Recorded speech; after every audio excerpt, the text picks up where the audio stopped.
ಏನಕ್ಕೆ ನಾನು ಈ ಕೈಗೆ ಕೆಂಪು ಬಳೆ ಹಾಕೊಂಡಿದ್ದೀನಿ, ಈ ಕೈಗೆ ಗ್ರೀನ್ ಬಳೆ ಹಾಕೊಂಡಿದ್ದೀನಿ ಅಂತ, ಬಳೆ ಒಂದೇ ಅಲ್ಲ, ಓಲೆ, ಆಮೇಲೆ ಕುಂಕುಮ, ಆಮೇಲೆ ಬೈದಲೆ, ಆಮೇಲೆ ಕಾಲುಂಗ್ರ ಎಲ್ಲಾನು ಕೇವಲ ಅಲಂಕಾರಕ್ಕೆ ಸೀಮಿತ ಅಲ್ಲ. ಇದ್ರದ್ದು ತುಂಬಾ ಹೆಲ್ತ್ ಬೆನಿಫಿಟ್ಸ್ ಇದೆ. ಡಾಕ್ಟರ್ಸ್ ನಾಡಿ ಮಿಡಿತದಿಂದ ನಿಮ್ಮ ಆರೋಗ್ಯನ ಹೇಳ್ತಾ ಇದ್ರು ಇದಿಟ್ಕೊಂಡು ಅಲ್ವಾ. ಸೊ ಇದ್ರ ಮೇಲೆ ಬಳೆಗಳು ಚಲಿಸಿದಾಗ ನಿಮ್ಮ ರಕ್ತ ಸಂಚಲನೆ ಅಂದ್ರೆ ಬ್ಲಡ್ ಸರ್ಕ್ಯುಲೇಷನ್ ಚೆನ್ನಾಗಾಗುತ್ತೆ.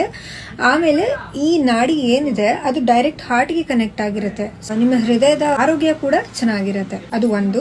ಎರಡನೇದು ಬಂದು ಗರ್ಭಕೋಶದ್ದು ಹೆಲ್ತ್ ಕೂಡ ನೀವು ಮೇಂಟೈನ್ ಮಾಡ್ಬೋದು. ಯಾರ್ಯಾರಿಗೆ PCOD, PCOS ಮತ್ತೆ ಇನ್ಫರ್ಟಿಲಿಟಿ ಅವ್ರು ಎಲ್ಲರೂ ಪ್ಲೀಸ್ ಬಳೆ ಹಾಕೊಳಕ್ ಸ್ಟಾರ್ಟ್ ಮಾಡಿ. ಬಲಗೈಗೆ ಕೆಂಪೆನಿಕೆ ಮತ್ತೆ ಎಡಗೈಗೆ ಹಸಿರು.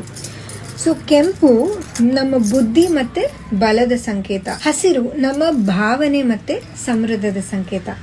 ಅದಕ್ಕೆ ಈ ಕೈಗೆ ಕೆಂಪು, ಈ ಕೈಗೆ ಹಸಿರು. ಎಷ್ಟು ಬಳೆಗಳನ್ನ ಧರಿಸಬೇಕು? ಬಲಗೈಗೆ 10 ಕೆಂಪು ಬಳೆಗಳು ಮತ್ತೆ ಎಡಗೈಗೆ 11 ಹಸಿರು ಬಳೆಗಳು.